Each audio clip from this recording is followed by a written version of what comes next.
দাড়িতে সুন্নাত, টুপিতে সুন্নাত, পোশাকেও সুন্নাত আসি। পাথরের আঘাত খাওয়া সেটা যে সুন্নাত, কেন মনে হয় না তোমার কাছে? কেন মনে হয় না তোমার কাছে? ঠিক না? আমার বোঝা হয়ে গেছে। ভাত, এক হাঁড়ি ভাত রান্নার জন্য বেশি টিপা লাগে না। কয়টা টিপতে হয়? আপনারা যে কি করবেন ও বোঝা শেষ। দাড়িতে সুন্নাত, টুপিতে সুন্নাত, পোশাকেও সুন্নাত আসি। পাথরের আঘাত খাওয়া সেটা যে সুন্নাত, কেন মনে হয় না তোমার কাছে? কেন মনে হয় না তোমার কাছে? নবীর প্রেমে তুমি দাওয়াতে তাবলীগ ধারণ করেছো বুকে, সেই তুমি আজ কেন জুলুমের প্রতিবাদে আওয়াজ তোলো না মুখে? বলার দরকার নেই, আপনারা বললেন না। এই মাইক বন্ধ হয়ে গেল কেন? এখনো তো শুরু করিনি। হ্যাঁ, মাইক তো ভালো, সাউন্ড ভালো, মাশাআল্লাহ। এত তাড়াতাড়ি বন্ধ হলে হবে না কিন্তু। আমার শ্রোতারা কথা বলবে না, বোঝা শেষ। যা বলা লাগবে সব আমার বলা লাগবে। আমার বোঝা হয়ে গেছে। বাড়ির কাছের লোক আপনারা ঠিকঠাক করবেন কেন? এটাই তো কথা, ঠিক না? মানে আমার কথা শোনে কিনা এরকম না। বাড়ির কাছের মানুষ, একজনের স্ত্রী ওরে তালাক দেয় স্বামী, মানে গোলমাল হয়, তালাক দেয়, তোরে 1 তালাক 2 তালাক 3 তালাক যা, চলে যায়। আবার কিছুদিন পরে মিটমাট হয়ে যায়, চলে আসে। আবার যখন ফাইট হয় তখন আবার বলে তোর তালাক, তোর মার তালাক, তোর ভাইয়ের তালাক যা। আবার চলে যায়, আবার আসে। এরপরে আবার যখন ফাইট বাঁধে তখন কয় যে তোর তালাক, তোর 14 গোষ্ঠী তালাক, যারা মরে গেছে ওদেরও তালাক, বেঁচে আছে সব তালাক। আবার চলে যায়, আবার কয়দিন পরে ঘুরে আসে। তো এটা দেখে আমাদের রেজাউল ভাইয়ের ওয়াইফ, যদিও ইন্দোনেশিয়ার, তারপরে উনি মনের মধ্যে একটু খারাপ লেগেছে, আদো আদো ভাষায় বলতেছে, অবু এই তুই যে তালাক দেয়, চলি যাইস আবার আসিস, চলি যাইস আবার আসিস, তো ইন্দোনেশিয়ার তালাক আর বাংলাদেশের তালাকের মধ্যে কি কোনো পার্থক্য আছে নাকি? তো বলতেছে না, আসলে ঘটনা উড়া না। কয় ঘটনা কি? বলছে ওর কথা শোনে কিনা। ওর কথা শোনে কে? তো আমার কথা আসলে শোনে কে? এরকম অবস্থা, এরকম কথা কি বলা যাবে? এই তো সেই ভূমি যেখানে গত বছর আসার পরে মাহফিলে স্টেজে উঠতে দেওয়া হচ্ছিল না। এই পাশেই কোন একটা গ্রামে খালি ভয় দেখাচ্ছিল, ওই যে দাঁড়ায় আছে কারা, ভাসুর নাম না বলি। মনে আছে না নাই? এখন কি সেই দিন আছে? সুতরাং এখন যারা কথা বলে না তারা তাদের প্রেতাত্মা এই জন্য কথা বলে না, বলেন ঠিক না? যেগুলা মুখ বন্ধ করে রাখবে বুঝবেন যে কারো না কারো দালাল। এই দালালগুলোর জবান খুলাইতে পারবো না। আগে জবান খুলেছে, এটা বলা যাবে না, এটা বলা যাবে না, এটা করা যাবে না, এটা খাওয়া যাবে না, আর এখন চুপ করি থাকে। শয়তানের শয়তান আছে না নাই? আর যে ডানি ভাই তাকায় দেখবেন যে দাড়িওয়ালা টুপিওয়ালা এর মধ্যে একটাও আছে কিনা। এটা হইলে বুঝবেন যে এটা একেবারে ওদের খুরাক খাওয়া দালাল। আছে না নাই? ওদের খুরাক খাওয়া দালাল। এই দালালগুলোর সমালোচনা গীবত নিজেরা শিখায়। আল্লাহ বলেছেন আমি সেই আয়াতে যাব, কিন্তু আপনাদের একটু মাঝে মাঝে আওয়াজ দেওয়ার দরকার আছে না নাই? গোরস্থানে মাহফিল করছি না শ্মশানে মাহফিল করছি একটু জানার দরকার আছে না? যদি কথা না বলেন মনে হবে যে শ্মশানে আইছি। এই জন্য একটু আওয়াজ দেওয়া যাবে। আমার বাম পাশেও দাঁড়ানো অনেক ভাই, ডান পাশেও দাঁড়ানো অনেক ভাই। আমাদের ভাইয়েরা দাঁড়ানো কে জন্য জানেন? যে আপনিও চলে যাবেন, আমরাও চলে যাব। একেবারে নিয়ত পাকাপাকি, ঠিক কিনা? কথা কয় না, ঠিক না বে ঠিক? আরে বাবা শয়তান, এ কনে দড়ি লাগাবো এগুলো? হ্যাঁ, এই করা যাবে? ওয়াজ শুনতে হবে আজকে সারা রাত। কত রাত? হ্যাঁ বলছে আপনি যতক্ষণ থাকেন। আমি চিনিতে যুবকের আমার সব চিনা রয়েছে। আমি যতক্ষণ থাকবো ততক্ষণ না, যতক্ষণ মাহফিল চলবে ততক্ষণ থাকতে রাজি আছি ইনশাআল্লাহ। থাকা যাবে? থাকবেন না কারা কারা হাত উঁচু করেন। মাঝে মাঝে টেস্ট করতে হয় যে আসলে ওয়াজ ভালো করে শুনছে কি না। ওয়াজ ভালো করে শুনবেন, তা না হলে বিপদে পড়তে সময় লাগবে না। বিপদে পড়ে না পড়ে না ওয়াজ শুনতে এসে এরকম আছে না নাই? হুজুর টাকা কালেকশন করতেছে আমাদের রেজাউল ভাই, মসজিদে ছাদ দিতে হবে 50,000 টাকা দেওয়ার মতো কোন আল্লাহর বান্দা আছো নাকি? যদি দান করো মা বাবা যারা জাহান্নামে আছে ওইগুলো বের করে জান্নাতে দেব। বলো 50,000 টাকা দেওয়ার মতো কে আছো? এত করে ওয়াজ করলো কেউ কথা বললো না। হুজুরির হয়ে গেছে রাগে বা চিল্লানো শুরু করে দিয়েছে। এই 50,000 টাকা এই মসজিদে দেবেন কে আছেন? হাত উঁচু করেন।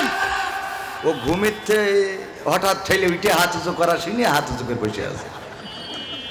বলছে নাম কি? আচ্ছা ওবায়দুল কাদের। আল্লাহ ওবায়দুল কাদের 50,000 টাকা মসজিদের জন্য করলো দান। বাড়িয়ে দাও, সম্মান 14 গোষ্ঠী জান্নাতে দিয়ে দাও। ও তো বলছে আয় হ্যাঁ আমার বিড়ি কিনবো একটা, আমার 5টা টাকা নেই। 50,000 টাকা দোয়া করে দিলে হুজুরে তো বেকায়দা। তো ওই দিন তো আর কিছু বলেনি। পরের দিন আবার ফতোয়া নেওয়ার জন্য আমাদের অ্যাডভোকেট গাজী এনামুল হক সাহেব উনার কাছে গেছে যে হুজুর আমি তো মাহফিল শুনতে এসে ঘুমায় পড়িলাম। হঠাৎ হুজুর দেখি বলছে হাত উঁচু করেন, কিন্তু তার আগে বলেছে 50,000 টাকা কিরা দেবেন সে হাত উঁচু করেন। ওইটা শুনতে পাইনি। চেয়ার না পেয়ে ওই যে ধমক দিয়েছে হাত উঁচু করেন। আমি করে বসে আছি, দোয়া করতেছে 14 গোষ্ঠী যেন জান্নাতে যায়। আমার তো বিড়ি কেনার টাকাও নেই, 50,000 কন্তে দেবো। এখন যদি না দিতে পারি তাহলে কি আমাদের ওই পিতা মাতা 14 গোষ্ঠী আবার বের করি জাহান্নামে ঢুকে নেওয়া হবে?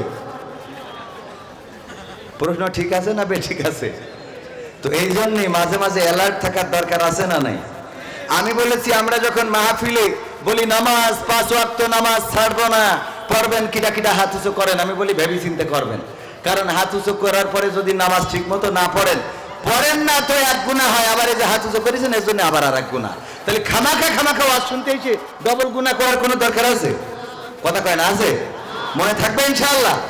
হাত উঁচু যেভাবেই করেন, রক্ত দেবেন কিটা কিটা হাত উঁচু করেন। আরে বাহ বাহ, হাত যদি পারে পা উঁচু করে বসে থাকে।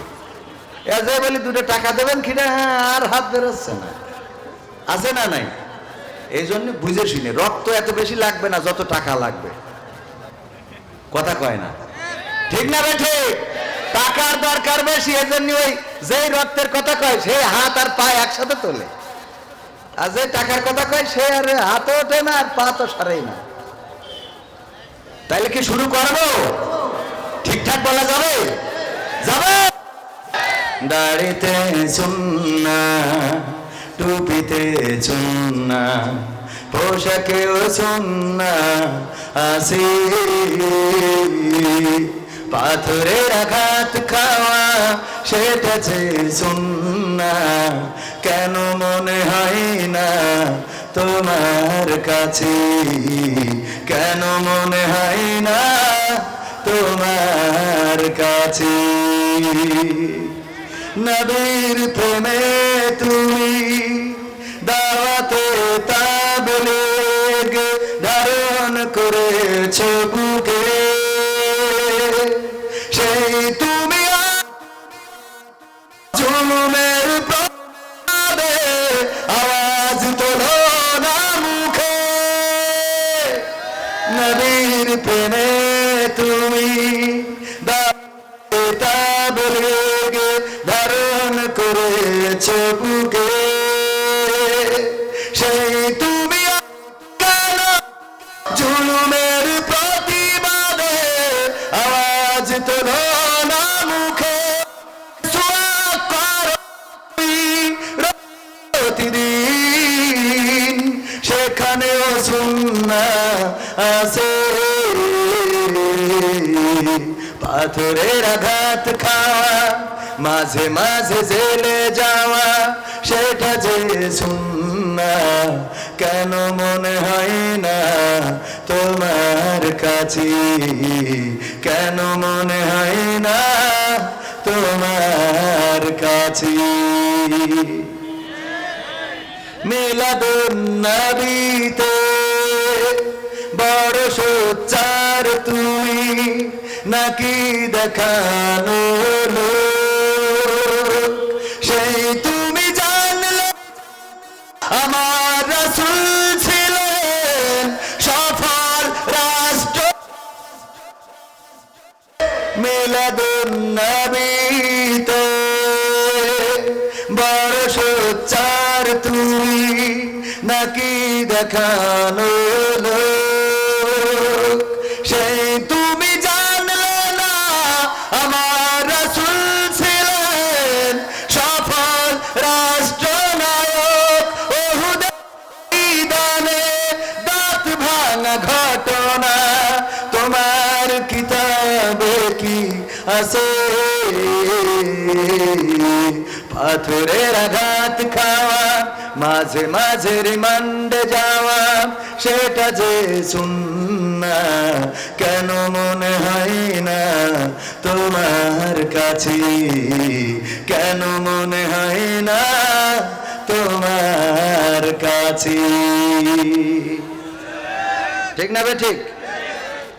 আপনারা আর কথা বললেন না, আমি বলবো ইনশাআল্লাহ। ইন্ডিয়ায় গেলাম, ওখানে ওয়াজ করলে সামনে শ্রোতারা কোনো কথা বলে না। তো সামনে শ্রোতারা কথা বলে না, আমি ওই সময় ইন্ডিয়া সফরে ছিল আমার আব্দুল সালাম যুক্তিবাদী ভাই। আমি বললাম, ভাই এখানে তো ওয়াজ করে কোনো মজা পাইনি। কয় কেন? আমি কইলাম, যাই বলি এরা তো কেউ কোনো কথা বলে না। সুবহানাল্লাহ, আলহামদুলিল্লাহ, লা ইলাহা ইল্লাল্লাহ, হ্যাঁ একটু আমিন ওলা দোয়াল্লিন বলার দরকার আছে না নাই? তো কেউ কিছু বলে না, কারণটা কি? এ তো মানে কথা বলি মনে হয় গোরস্থানে কথা বলতেছি। কয় ভাই ইন্ডিয়ার মুসাল্লিদের, ইন্ডিয়ার শ্রোতাদের চিন্তা ভাবনা হলো বাংলাদেশ থেকে টাকা খরচ করে হুজুর নিয়ে আসি কি আমরা কথা বলবো তাই? বিষয়টা বোঝেননি? এখন আপনাদের যদি ওই মানসিকতা থাকে তা আমার আর কিছু বলার নেই, যে টাকা খরচ করে জিগর কাছাতে হুজুর নিয়ে আসি আমরা কথা বলবো, এত সোজা। 16 খাদা পশ্চিমপাড়া বায়তুল নূর জামে মসজিদের উদ্যোগে আয়োজিত দ্বিতীয় বার্ষিক তাফসিরুল কোরআন মাহফিলের শ্রদ্ধাভাজন সভাপতি জনাব আলহাজ মাস্টার মোহাম্মদ সদরউদ্দিন সাহেব দামাত বরকাতুহুম, আল্লাহ রাব্বুল আলামিন হায়াতে তাইয়্যিবা দান করুন, বলেন আমিন। এছাড়া উপস্থিত আছেন আমাদের প্রধান অতিথি জনাব আব্দুল মমিন সাহেব, বিশিষ্ট ব্যবসায়ী। এছাড়া আরো অন্যান্য গণ্যমান্য ব্যক্তিবর্গ আছেন, অপেক্ষমান রয়েছেন। আমার প্রিয় ওস্তাদ, আমার আব্বার বন্ধুবর, আমার আঙ্কেল অ্যাডভোকেট গাজী এনামুল হক সাহেব, বিশিষ্ট আইনজীবী, সুপ্রিম কোর্ট ঢাকা। এছাড়া আলোচনা করেছেন আমার আগে আমাদের আরেক স্যার জনাব মাওলানা হেলাল উদ্দিন সাহেব, ইসলামী ব্যাংক জিকরগাছা ব্রাঞ্চে কর্মরত রয়েছেন। স্টেজে আছেন আমার রেজাউল ভাই। যেখানেই থাকো, যেভাবেই থাকো, যেখানেই থাকো, যেভাবেই থাকো, মনে রেখো আমিও আছি তখনো বন্ধু, ভুলে যেও না কখনো। একই সাথে চলেছি, একই পথে চলেছি, একই সুরে গেছি গান, মিলেমিশে থেকেছি এমনই যেন এক দেহ এক প্রাণ। আজ কত দূরে কেবা কোন শহরে, আজ কত দূরে কেবা কোন শহরে, আমি আছি, আমি আছি সাথে যেন বন্ধু, ভুলে যেও না কখনো। একই সাথে, একই মিছিলে, একই রাজপথে, একই আন্দোলনে, একই সভ্যদারিতে, একই টিসিতে, বৈঠকে আমরা মালয়েশিয়াতে দীর্ঘদিন কাটিয়েছি। আমার ভাইজান এখানে আছেন, অনেক স্মৃতি মনে পড়ে, ওনারও মনে পড়ার কথা। ভাইয়া স্মৃতি কিতা বলে লুপালা রিন্ডুলা জ্ঞান বাং, আলহামদুলিল্লাহ। তো যাই হোক, আমরা অনেক স্মৃতি আমাদের আছে যেগুলো মনে পড়ে মাঝে মাঝে। যে মালয়েশিয়ায় অনেকেই যায়, অনেক হাফেজকে দেখেছি মালয়েশিয়ায় যাওয়ার পরে দাড়ি কামিয়ে আল্লাহর ওলি হয়ে গেছে, আছে না নাই? কোরআন ভুলে গিয়েছে, নামাজ ছেড়ে দিয়েছে। আবার অনেক বাংলাদেশের সন্ত্রাস, মদখোর, গাঁজাখোর, তারা সেখানে যে সার্কেল তথা বাংলাদেশ জামাত ইসলামীর অঙ্গ সংগঠন, তাদের স্নেহের ছায়ায় এতটাই পরিবর্তিত হয়েছে যে তারা মসজিদে জুমার খুতবা দেওয়ার মতো শিক্ষা অর্জন করেছে। আলহামদুলিল্লাহ বলবেন না? সত্য বলছি তো ভাইজান, সাক্ষী। মিথ্যা বলার কিতা তারা টিপুলা সুম্মা চেকআপ বুতই মিয়াও ইনশা আল্লাহ। আলহামদুলিল্লাহ। তো আমার ভাইজান আছেন গণ্যমান্য আরো অনেক ব্যক্তিবর্গ যাদের জুতা বহন করার যোগ্যতা আমি রাখি না। আমার যুবকেরা, কলিজার টুকরারা, যারা দাঁড়িয়ে দাঁড়িয়ে 2 ঘন্টা 3 ঘন্টা পার করে দেয়, ওদের এনার্জি আছে না নাই? গাছতলায় বসে ফ্রি ফায়ার খেলতে খেলতে রাত কাবার হয়ে যায়, টের পায় না। তো এখানে 2 ঘন্টা দাঁড়ায় থাকবে, এতে কোনো অসুবিধা আছে? সুতরাং ভাইয়েরা, আমার দাঁড়ানো কলিজার টুকরা ভাইয়েরা, আমার পর্দার অন্তরালে মা এবং বোনেরা, সবাইকে আবারও আনুষ্ঠানিকভাবে সালাম জানাচ্ছি। আসসালামু আলাইকুম ওয়া রাহমাতুল্লাহি ওয়া বারাকাতুহু। আমরা আল্লাহর শুকরিয়া আদায় করছি যে মহান রব দয়া করে মায়া করে আমাদেরকে মানুষ হিসাবে সৃষ্টি করেছেন, আমাদের দুনিয়ার ফিতনা থেকে মুক্ত করেছেন, আজকে এখানে আসার এবং বসার তৌফিক দান করেছেন। সেই রবের শুকরিয়া আদায় করে সবাই জোরে জোরে বলছি আলহামদুলিল্লাহ। আর একটু জোরে বলা যেত না? বলেন আলহামদুলিল্লাহ। আমরা শুকরিয়া আদায় করতে এত কার্পণ্য বোধ করি, অথচ একটা কুকুরের দিকে তাকিয়ে দেখেন। আমার রেজাউল ভাই যদি একটা কুকুর পোষে, এই কুকুরটারে কি পোলাও বিরিয়ানি খাওয়ায়? কি খাওয়ায়? বাড়ির উচ্ছিষ্ট যেগুলো সন্তান খেয়ে পারে নাই, অথবা গরুর, আজকে মা বক্তাদের দাওয়াত দিয়েছে, গরুর গোশত, মুরগির গোশত আছে না নাই, এইগুলোর হাড়গুলো যেগুলো উচ্ছিষ্ট থেকে যায়, এইগুলো কুকুরকে খাওয়ায়। এইটা খাওয়ার পরে কুত্তা সারাটা রাত আমার রেজাউল ভাইয়ের ওই গেটের ওখানে বসে থাকে। আমি গেটে যাই টক টক করি ঘা দিছি, অমনি কুত্তা, এই তুই কিডা, এই কিডা, তুই কিডা, তুই কিডা শুরু করে দিয়েছে। তো ধরতেই দেবো না, তুই আমলিকি লোক না বিএনপি লোক, আগে আইডি কার্ড দেখা। এই করে না কুত্তা ঘাও ঘাও শুরু করেছে, আমার ঢুকতেই দেবে না। আমি মোটামুটি যখন একটা ভয়ে স্বতন্ত্রস্ত, তখন ভাই তাড়াতাড়ি করে গেটের তে বেরোয় দরজা খুলি, দেখে কবির বিন সামাদ। কুত্তার দেখি খালি একবার বলে, এরপরে কুত্তা বুঝতে পেরেছে, আয় হায়, এ তো বেকায়দা রং নাম্বারে ডায়াল মারা হয়ে গেছে। এরপরে কুকুর আর একবারও আমারে কয় না এই কথা বলে নাই। কি করেছে? খালি রেজাউল ভাইয়ের কাছে যায় আর ল্যাজটা গুটাই নিয়ে কয়, আমার ভুল হয়ে গেছে, আমার ভুল হয়ে গেছে, আমার ভুল হয়ে গেছে। করে না বারবার মাটিতে আসর কাটে আর বলে, আমার ভুল হয়েছে, আমার ভুল হয়ে গেছে, আমি ভুল করে ফেলেছি। খেয়াল করে দেখবেন, হাসার জন্য বললাম না। আপনি যদি আল্লাহর শুকরিয়া আদায় করতে ব্যর্থ হন, আপনি কুত্তার চেয়ে অধম যে হাড় খেয়ে তার গরিবের শুকরিয়া আদায় করে, তার সারাটা রাত জেগে গেটের পাহারা দেয়। আপনি কিসের মুসলমান, আপনি কিসের মানুষ যে আল্লাহ আপনাকে চাইতে হাত দিল, পা দিল, চোখ দিল, কান দিল, স্ত্রী দিল, সন্তান দিল, আর আপনি একবার আলহামদুলিল্লাহ পড়তে পারেন না? আপনি কুত্তার চেয়ে অধম। যদি না বোঝেন, বোঝানোর কিছু নাই। যদি বোঝেন, এখন থেকে বুঝবেন কতটুকু সিজদা দেয়া দরকার।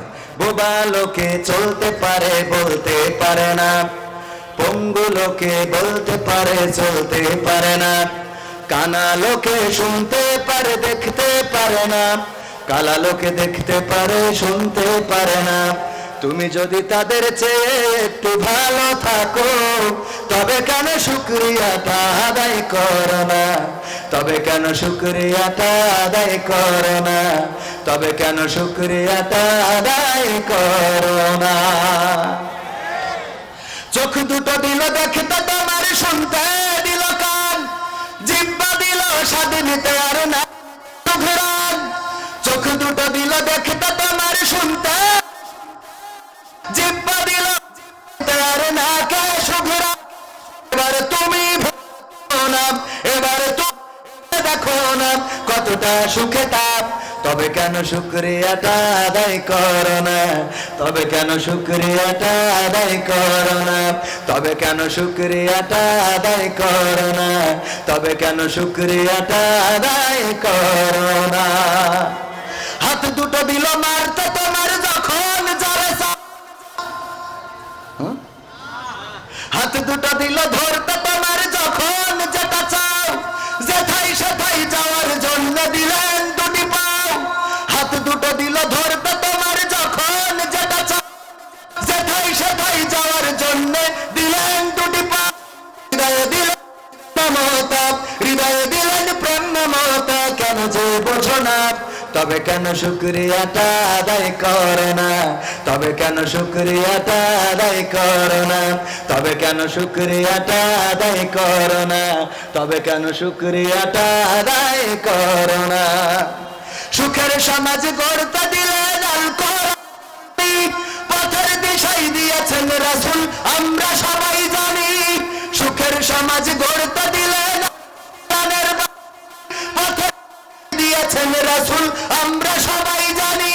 শ্রেষ্ঠ নবীর উম্মত মোরা, শ্রেষ্ঠ নবীর উম্মত তোমরা, কদর বোঝো না, তবে কেন শুকরিয়াটা আদায় করো না, তবে কেন শুকরিয়াটা আদায় করো না, তবে কেন শুকরিয়াটা আদায় করো না, তবে কেন শুকরিয়াটা আদায় করো না। আমার রেজাউল ভাইয়ের নামটা একটু বেশি আসছে, কারণ দীর্ঘদিন একসাথে থেকেছি। উনার ভাই আপনারা চেনেন, বড় ভাই ভাইস প্রিন্সিপাল ছিলেন এখানকার কোন একটা মাদ্রাসার, নাম মাওলানা আমজাদ আলী, আমজাদ হোসেন না আলী, আমজাদ হোসেন। আমজাদ হোসেন চেনেন কিনা আপনারা? দোয়াশানীতে বাড়ি। এখন যে ভাই দেখালো, আর আমি আসার পথে আমার সফর সঙ্গীরা সাক্ষী, আমি ওনাকে দেখার পরে বললাম, আল্লাহ তুমি মেরে ফেলো, আপত্তি নেই, কিন্তু যে অবস্থায় আমার আমজাদ হোসেন মুখতারাম মুস্তাদজি আছেন, আল্লাহ যেন এই অবস্থায় আমাদের রাখো না।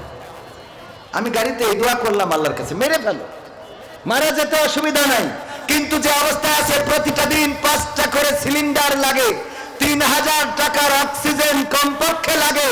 শুধুমাত্র অক্সিজেনের জন্য দিন যদি 3000 টাকা যায়, মাসে 90,000 টাকা দিয়ে আল্লাহর বাতাসটা নিতে হয়। আল্লাহ যদি আমাদের এই অবস্থা করেন, চিন্তা করেন তো আর বাঁচার কোনো দরকার হবে? কথা কয় না, বাঁচার দরকার হবে?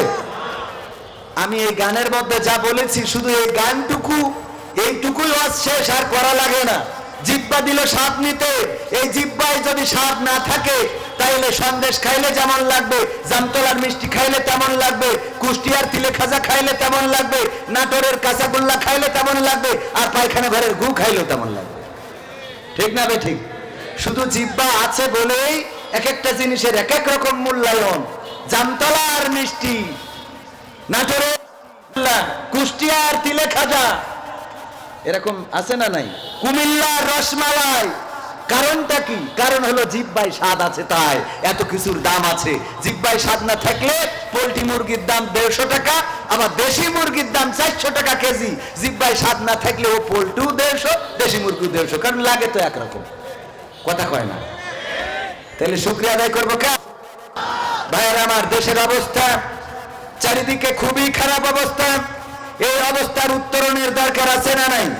3 মাসের মধ্যে পরিবর্তন হবে না এটা ঠিক, কিন্তু অনাকাঙ্ক্ষিত কিছু ঘটনা ঘটছে, যেটার ব্যাপারে কথা বলা আমাদের এখন নৈতিক দাবি হয়ে দাঁড়িয়েছে। কারণ কথা না বললে ভুল শুধরানো, মাথার উপরে যদি কারো কাকে পায়খানা করে দেয়, অথবা যদি জামার পিছনে কারো পাঞ্জাবিতে কাপড়ে কাকের পায়খানা থাকে, ওইটা পিছনে যারা তারা দেখতে পায়, সামনের লোক কি দেখতে পায়? ক্ষমতার চেয়ারে বসলে অনেকে আর ওই সামনে ছাড়া পিছনে দেখতে পায় না, পায়? ক্ষমতার চেয়ারে বসলে সব সামনে দেখে, পিছনে কি হয় এটা দেখতে পায় না। বগুড়ায় ঘটে গেল অনাকাঙ্ক্ষিত ঘটনা। কি ঘটেছে? সন্তান মাকে হত্যা করে ডিপ ফ্রিজে ঢুকিয়েছে। নিউজ দেখেছেন না দেখেন নাই? এই নিউজে আজকে আবার দেখি পুলিশ বলতেছে না, সন্তান হত্যা করে নাই, বরং ওই বাড়ির কাজের লোক তার সাথে আরো 2 জন মিলে 3 জনে হত্যা করে ফ্রিজে ঢুকাইয়েছে। আমরা তো সারা দেশ গরম করে ফেললাম, কুলাঙ্গার সন্তান, শয়তান সন্তান। এই সন্তান জাহান্নামের 3 তলায় থাকবে, এর জন্য জান্নাত না, এর যেন ধ্বংস হয়, এর যেন ফাঁসি হয়। সারা দেশ গরম করে ফেলালাম, আজকে টেলিভিশনে বলছে না ও বেকসুর খালাস। এখন তো উরা আমাকে ফাটাই ফেলবেন, কথা কয় না? অবস্থা কেন এমন হচ্ছে বুঝতে পারছি না। আমার মনে হচ্ছে আমার রেজাউল ভাই মালয়েশিয়ায় ছিল না, এখন মসজিদে ইমামতি করে। মসজিদে ইমামতি করে তো রোজার মাস তারাবি পড়াতে হবে, জানে যে যদি ইমামতি চলে যায় আবার মালয়েশিয়ায় চলে যাওয়া লাগবে। তো এই জন্য রোজার মাসে তো মানুষ একটু ক্লান্ত হয়, এসে শুয়েছে, ঘুম এসে গেছে। হঠাৎ করে উঠে দেখে আরে খুদা রে, তারাবির নামাজ 7:30, এখন বাজে 7:40, তার মানে কয় মিনিট লেট। মুসাল্লিরা গরম হয়ে যাবে না যাবে না? গরম মানে কি, আলিফ লাইলা দেখবো কখন, মানে তখন আলিফ লাইলার সময়। তো ভাই তাড়াতাড়ি করে আড়াই ছিল পাঞ্জাবি ঘাড়ের পর দিয়ে নিয়ে তে মসজিদে চলে গেছে। যেতে বলছে হুজুর দেরি হলো কেন? বলছে ভাই রে ইফতার করে একটু শুইছি, ঘুম এসে গেছে, একটুখানি মনে কিছু করেন না, পাঞ্জাবিটা গায়ে দিয়ে শুরু করতেছি। এখন পাঞ্জাবি গায়ে দিয়ে সে হাতা খুঁজে পাচ্ছে না, এর জন্য আরো গেল 5 মিনিট। মুসাল্লিরা আরো বলে হুজুর কি আছে? ভাই হুজুরের তো সম্মান নেই, আছে এখন? আগে তো হুজুরদেরই সম্মান ছিল, এখন তো হুজুরের মূল্যায়ন করতে চায় না। আর গ্রামের ইমাম হইলে তার কোনো কথাই নেই। এই আপনার কি হচ্ছে? কি বলছে ভাই রে সে পাঞ্জাবি গায়ে ভরাইছি, হাতা খুঁজে পাচ্ছি না। তো তখন তো বিদ্যুৎ ছিল না, হেরিকেনের আলো, ওইটা একটু মুড়া দিয়ে বলছে হুজুরের গলার কাছে ধরবেন, আগে হাতা খুঁজে নি। হুজুর যা 1-10 মিনিট দেরি করে আসলো, আবার এখন হাতা খুঁজতেছে। গলায় ধরি দেখে হাতা খুঁজে পাবে কি, ও ভাবির আড়াই ছিল ছায়া, ওইটা নিয়ে যে গলায় পরায় বসে দিল। তাড়াহুড়ো করতে যাবে কি পড়াইছে? তো বগুড়া দুপচাচিয়ায় মাকে হত্যা করে ফ্রিজে ভরে রেখেছে, ডিপ ফ্রিজে। অমনি রাতারাতি তদন্ত না করি আমার রেয়াব ভাইয়েরা বলি দিলে যে হত্যা করেছে সন্তান প্রেমিকার জন্য 3 পিস কিনবে লাইলাতুল ফেব্রুয়ারিতে, টাকা দিনি, এই কারণে উনি মার হত্যা করেছে মাদকাসক্ত ছেলে। মাদ্রাসার নামেও একটা রিপোর্ট তৈরি করে দিলে, সে মাদ্রাসার ছাত্র। বলেন ঠিক না ঠিক? তাড়াতাড়ি করে র্যাবে ব্রিফিং দিলে, হঠাৎ করে পুলিশ আজকে বলছে না ওটা ভুল হয়েছে, ওটা ভুল হয়েছে। সঠিক কোনটা? সঠিক হলো বাড়ির কাজের লোক হত্যা করেছে। এখন অবস্থায় এমন যে তাড়াতাড়ি করতে গিয়ে সায়া গলায় পড়ায় বসে থাকছে। কথা কি বোঝা গেছে? এত তাড়াতাড়ি করার তো কিছু নেই, আপনাদের হাতে তো মেলা সময়। একটু যাচাই করেন, বাছাই করেন, তারপরে বলেন। এখন আগের মতো ওই কিছু হলেই ধরে পরে জামাত শিবির করে, জামাত শিবির করে, জামাত বিএনপি করে ওইরকম বলতে হবে না, হবে? এখন আর সেই দিন নেই। প্রকৃত অপরাধী যে, তাকে অবশ্যই তদন্ত করে বিচারের আওতায় আনতে হবে। ভুলভাল কথা বলে মানুষের সম্মান নিয়ে খেলা করবেন। মাদ্রাসার ছাত্র হিসাবে এই মাদ্রাসার দিকে আঙ্গুল তুলেছে। আমি আমার ভাইদেরকে করে স্ত্রীর সারা গলায় পড়ানোর কোনো দরকার নেই। করেছে একটু তাদেরও যাচাই বাছাই করা দরকার। ওরা বাংলাদেশকে অনাকাঙ্ক্ষিত পরিস্থিতির মধ্যে ফেলার জন্য ষড়যন্ত্র করছে কিনা দেখার দরকার আছে।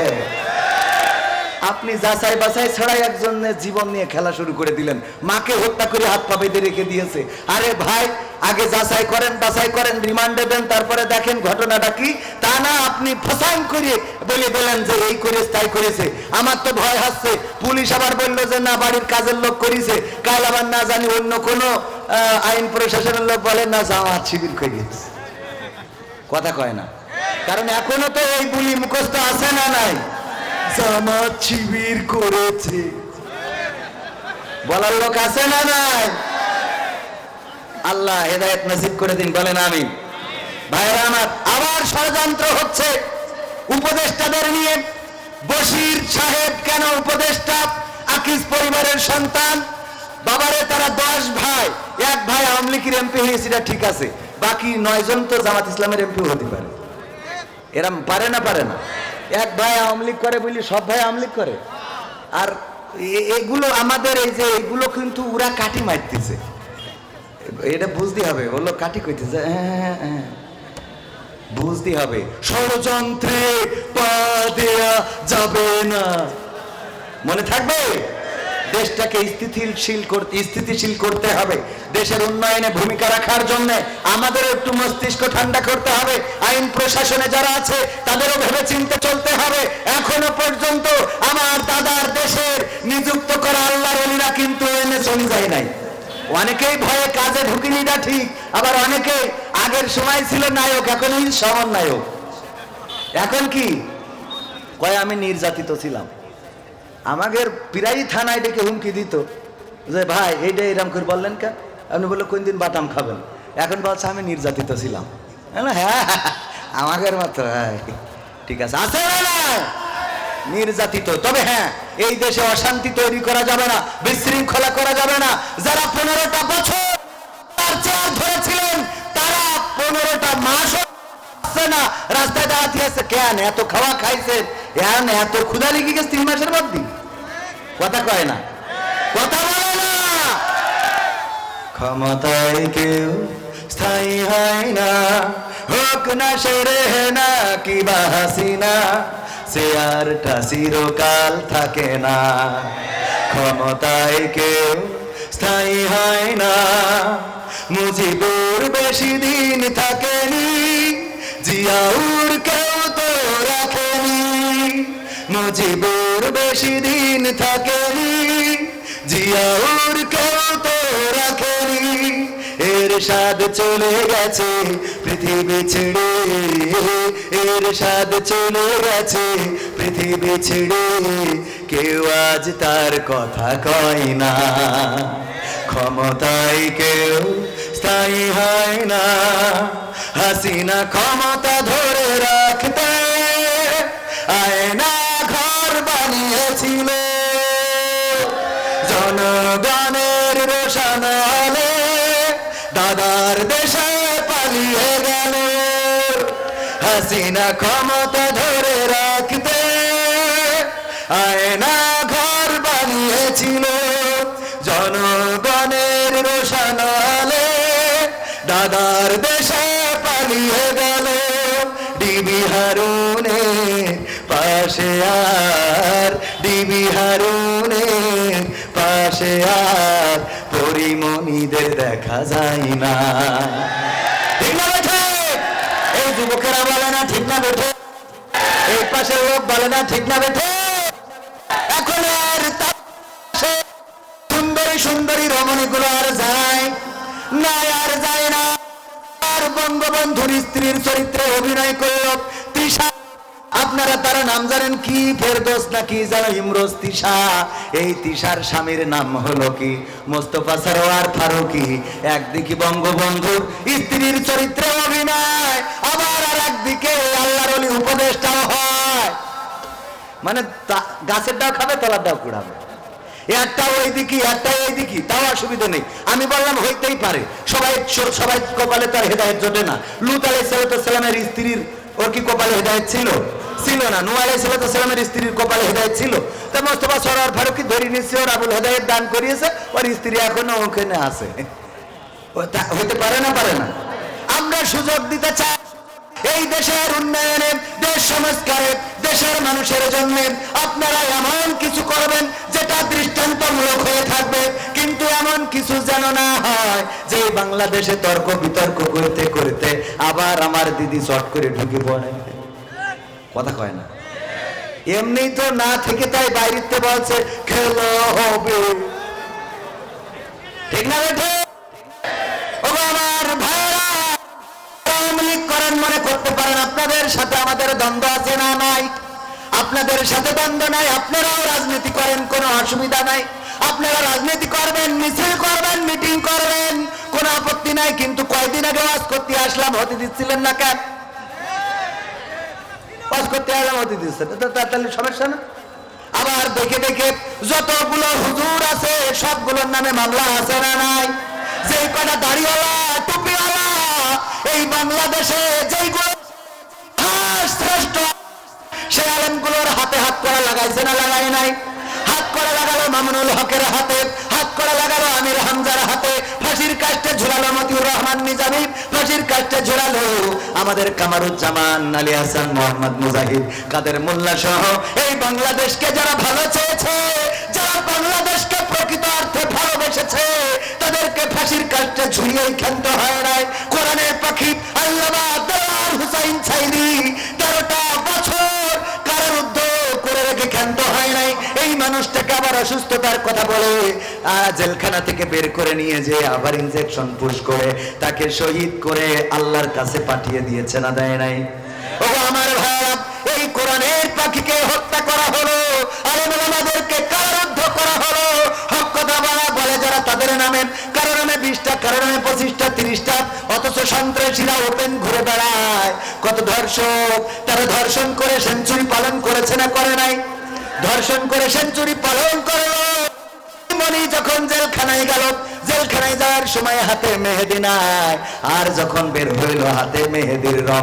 ওরা যখন জেলখানায় যায় হাতে মেহেদির রং, আর আমার কোরআনের পাখিরা যখন জেলখানায় যায় তখন বের হওয়ার সময় হুইল চেয়ার, না হইলে হাতের লাঠি আছে না নাই? এক দলের হাতে মেহেদি, আর এক দলের হাতে লাঠি।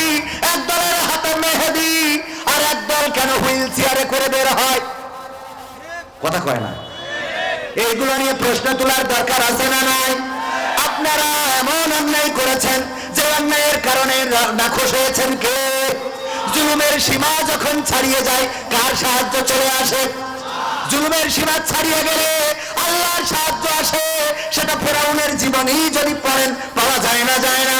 ফেরাউন যখন মুসা আলাইহিস সালামের সাহাবীদেরকে নিয়ে পিছু নিল, মুসা আলাইহিস সালাম যখন চলে গেল নদীর কিনারায়, সাগরের কিনারায় পৌঁছে গেল, জানে আর পালাবার নাই, বঙ্গোপসাগরের কিনারায় আছে। এবার হয় পানিতে চুবানি খাবে, না হয় আমাদের হাতে মারা যাবে। মুসা আলাইহিস সালামের সাহাবীরা বলল, ওগো মুসা, বিপদে ফেলে দিলেন আপনি আমাদেরকে। কেন বিপদে ফেললাম? এমন রাস্তায় নিয়ে এসেছেন যেই রাস্তার আর কোনো শেষ নাই। এখন মৃত্যুকে কোন করা ছাড়া আমাদের কোনো রাস্তা নাই। মুসা আলাইহিস সালাম বললেন, আল্লাহ আমাকে বলেছেন লা তাকনাতু মির রাহমাতিল্লাহ, আল্লাহর রহমত থেকে নিরাশ হও না। এখন আমরা আল্লাহর রহমত প্রত্যাশী। বলল, কি করে আল্লাহর রহমত আর পাবো? এখন তো হয় নদীতে চুবানি খাবো, না হয় ফেরাউনের বাহিনীর ঘোড়ার পদতলে পিষ্ট হয়ে মারা যাব। মুসা আলাইহিস সালাম বললেন, টেনশন করো না, টেনশন করো না। আমাদের অভিভাবক হিসাবে আছেন কে? জোরে বলেন, আছেন কে? আল্লাহ আমাদের অভিভাবক আছেন। আল্লাহ অভিভাবকের দায়িত্ব নিয়েছেন না দেন নাই? দায়িত্ব নিলেন। মুসাকে বললেন, হাতে কি লাঠি, বাড়ি মারো পানিতে। পানিতে বাড়ি মারলো, রাস্তা হয়ে গেল কয়টা? কয়টা? মুসা আলাইহিস সালাম সাহাবীদের নিয়ে পার হয়ে গেল। আর ফেরাউন এসে বলছে, এটা আমার বাবার স্বপ্ন ছিল। এটা আমার কার স্বপ্ন? বাবার স্বপ্ন যে পদ্মা সেতুর মাঝখান দিয়ে রাস্তা হবে। এই জন্যে তোমরা নামো, নামো, অসুবিধা নাই। যেই মাছ বরাবর আসলো, আল্লাহ রাব্বুল আলামিন বললেন কুন ফায়াকুন, হয়ে গেল। আল্লাহ বললেন হও, পানি একত্রিত হও, ফায়াকুন, হয়ে গেল সাথে সাথে। আর মুসা আলাইহিস সালাম আর ফেরাউনের বাহিনী ওরা ওই পানিতে চুবানি খেয়ে মারা যেতে লাগলো। ফেরেশতা জিবরাইল আল্লাহর নবীকে বললেন, ওগো নবী, ওগো নবী, আমি ফেরাউনকে লাথি দিয়েছিলাম মৃত্যুর সময়। কেন লাথি দিয়ে পানিতে চুবিয়ে দিয়েছিলাম? এই জন্যে আমার আল্লাহর এমন দয়া, এমন মায়া, যদি এই ফেরাউন ওই মুহূর্তে যদি তওবা করতো, আমার আল্লাহ হয়তো ক্ষমা করে দিত। এই জন্য আমি তাড়াতাড়ি ডুবাই দিয়েছি, যাকে মর, তারপরে যা হইবে না। বোঝেন নেই? আমাদের দেশে এরকম আল্লাহর ওলি আছে না নাই? ক্ষমতা ছাড়তেই পারিনি, আগে দেশের তো বাড়ি দিয়েছে, কথা আগে যা, তারপর যা হইবে না। পাঠাইছে না পাঠাই নাই? ও আমার ভাইয়েরা, আমরা আল্লাহর রহমত থেকে নিরাশ হতে পারি না। আল্লাহর রহমত এসে যায় যখন জুলুমের সীমা অতিক্রম করে। জুলুমের সীমা অতিক্রম করেছিল নমরুদ, আল্লাহর নবী ইব্রাহিমকে আগুনে ফেললো। আগুনে ফেলার পরে চিন্তা করলো, আরাম করে দেখবো, সরাসরি সম্প্রচার দেখবো। পায়ের উপরে পা তুলে দিয়ে তারপরে চেয়ার নিয়ে বসলো, আর হুকো টানতেছে যে আজকে কেমন করে ইব্রাহিম জ্বলে পড়ে, এইটা দেখবো। এই দেখার জন্য যখন টেলিভিশন অন করেছে, এরপরে দেখলো সরাসরি সম্প্রচার হচ্ছে। কি সম্প্রচার হচ্ছে? আল্লাহ বললেন, ইয়া নারু কুনি বারদাও ওয়া সালামান আলা ইব্রাহিম। আল্লাহ বললেন, তুমি আমার ইব্রাহিমের জন্য ঠান্ডা আরামদায়ক হয়ে যাও। আর আগুন আরামদায়ক হয়ে গেল, ফুল বাগান হয়ে গেল। নমরুদ সরাসরি সম্প্রচার 71 টিভিতে, সময় টিভিতে দেখছিল। দেখতে দেখতে দেখে কি হচ্ছে, ডাকি কথা কয় না। ওরে বাবা, তখন না হয় ছিল না, এখন আছে না নাই? এখনকার জামানা হইলে 71 থাকতো, সময় টিভিও থাকতো, ইন্ডিপেন্ডেন্ট থাকতো। আর ওই টেলিভিশনে বসে বলতো, পুলিশে তো ভালো পারফরমেন্স করছে, ডিডিডিডুম, তোমরা পাইতে চাও না কেন? কথা কয় না।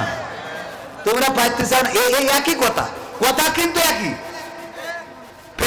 বলছে, নমরুদ বলছে, এই আগুন, এই সব জায়গায় পুরাই, তুই পাচ্ছিস না কেন? তোকে পারফরমেন্স খারাপ কেন? আগুনের জবান আল্লাহ খুলে দিলে, বলছে পারফরমেন্স খারাপ কিনা তুই আয় দেখাচ্ছি। এই সময়ও বলেছে, পুলিশদের বলছে যে তোকে তো পারফরমেন্স ভালো। এই আর্মি আপনারা কি ব্যাপার, হ্যাঁ হ্যাঁ হ্যাঁ হচ্ছে না কেন? কয়েস না কয় না? অনেকে আবার বলবেন হুজুর তো কোরআনের তো কথা কয় না, তো একের কথা কথা কয় না। আব্রাহা কাবার বিকল্প কাবা বানালো, বানাইছে না বানায় নাই? কাবার বিকল্প কাবা। এই কাবা ছিল, যেহেতু সে খ্রিস্টান ছিল, গির্জা, সেই গির্জা বানায় বললো আমার আছে, আব্দুল মুত্তালিবের ক্ষমতা নাই, সুতরাং তোমরা তাওয়াফ করতে যাবে না, আর কাবাতে হজ করতে যাবে, তোমাদের হজ করতে হবে। এই যে গির্জা বানিয়েছি, এই গির্জায় কেউ তো হজ করতে গেলেই না, বরং যারা কাবা প্রেমিক অনেকেই আছে যে ওর গির্জায় পায়খানা করে রেখে আসলো। এইটা দেখার পরে ওর মাথা বিগড়ে গেছে যে আহারে এই কাবায়, এই আমার এই কাবায় কেন পায়খানা করলো? এটা তো মানা যায় না, এটা তো মানা যায় না। কি করতে হবে? এই কাবা যদি রক্ষা করতে হয় তাইলে আগে ও ধ্বংস করা লাগবে। সিদ্ধান্ত নিছিল না নাই? আমাদের দেশে দেখেন, জাতির পিতার নাম কি? ইব্রাহিম জাতির পিতা। হঠাৎ করে যদি কেউ বলে আমরা ইব্রাহিমের ছাড়া জাতির পিতা মানি না, তখন বলে তোমার আমরা বাইরে রাখবো, এটাও হবে না, তোমারও ঢুকা লাগবে। কথা কয় কোয়ানে আসলাম রে মনিরামপুরি, এখনো দুটো না তিনটে দাওয়াত আছে, তা আপনার এরকম করে কথা কইলি তো আমার ওয়াজ করা হইবার না, এমনি পারিনি। আরো যদি আপনারা কি হইয়েছে কি কন, ডান পাশে গাড়িতে রাস্তা ব্লক হয়ে গেছে, গাড়ি নির্দিষ্ট জায়গায় রাখার জন্য আহ্বান করছি। এনে কি লিখেছে, এত কাগজ কখন পড়বো? রাস্তার উপর মোটরসাইকেল ক্লিয়ার করার বিষয়, মাঠের মধ্যে হইতে মোটরসাইকেল সরানো। এই আপনাকে জায়গায় এইসব মোটরসাইকেল মাইকেল আছে সব বেশি ফেলেন এই রাস্তায়। আমার ভাইয়েরা, আপনারা রাস্তাটা ব্লক করেন না, শোনা ও অনেক ভাই দাঁড়ানো, এনে দাঁড়াবে না, তো বসার তো জায়গা নেই, তো এনে এসে করবে কি? হ্যাঁ, আরে আমার সোনা পাখিকে বসার জায়গা নেই গো। ও ভাই, একটু বসার জায়গা করার দরকার ছিল। এই পাশে আরো কিছু চটের ব্যবস্থা করেন। আমার মনিরামপুরি আইসি, আমার বলছে আপনি এত বড় মাহফিল করেছেন, বসার ব্যবস্থা করেননি, অল্প করেছেন, এখান তো হুমকি দিচ্ছে, অথচ নিজেদের এই মাহফিলই বসার জায়গা নেই। কেমন লাগে? আর আমি তো করলাম ইতিহাস সেরা বড় মাহফিল না ছুটিপুর, তো এত বস্তি দিয়ে পারে এই কোটা লোক, আরো বস্তি দেবেন না, সে টাকা কই? ব্যাংকের তো কোটা টাকা মেরি দিতে না কেন? ইসলামী ব্যাংকের টাকার অভাব হয়ে গেছে। এখন তো লাইন ভালো, এখন তো সবাই ভালো আছে, ঠিক না রে? ঠিক। মাসুদ ভালো হয়ে গেছে, গেছে, সব তো ভালো আছে আলহামদুলিল্লাহ। ভাইরা আমার, আরেকটু সময় কথা বলবো। আমি তো এখনো আলোচনা বলতে কি, পবিত্র কোরআনের 61 নম্বর সূরার 2 নম্বর আয়াত তেলাওয়াত করেছি, মনে আছে আপনাদের? সূরার নাম কি? সূরা সাফ। হ্যাঁ।